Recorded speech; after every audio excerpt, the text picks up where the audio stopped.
16 ዓመት የቆየች ማቲልዳ የምትባል ዶሮ ጊነስ ቡክ ላይ ተመዝግባለች። ማቲልዳን ጊነስ ቡክ ላይ እንድትመዘገብ ካረጓት ነገሮች አንዱ ዶሮዎች በአማካኝ ከ5 እስከ 8 ዓመት ይኖራሉ።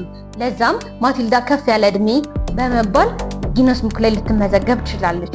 ነገር ግን የምርት ዘመናቸውን ስናይ በመጀመሪያው ዙር ዶሮዎች ከ1 ዓመት ከ5 ወር አካባቢ ድረስ በደንብ እንቁላል ምርት የሚሰጡበት ዘመናቸው ነው። እንዲሁም ደግሞ በደንብ ከተያዙ በሁለተኛው ዙርም እንዲሁ ተመሳሳይ እንደ መጀመሪያው ባይሆንም ሞልቲንግ አድርገው መመለስ ይችላሉ። ነገር ግን በእኛ ሀገር የተለመደው አንደኛ ዙሩን ከጨረሱ በኋላ ሁለተኛው ዙር ላይ ዶሮዎችን ለሽያጭ ወይም ደግሞ ለእርድ ማቅረብ ነው። እንዲህ አይነት ጠቃሚ ቲክቶክ መረጃዎች እንዲደርሷችሁ ይሄን ፔጅ ፎሎ ማድረግ አይርሱ። እንዲሁም ረጃጅም ቪዲዮዎች እንዲደርሷችሁ ባዮ ላይ ሊንካችንን አስቀምጠናል። ሰብስክራይብ በማድረግ ቤተሰብ እንድትሆኑ እንጋብዛለን። ባይ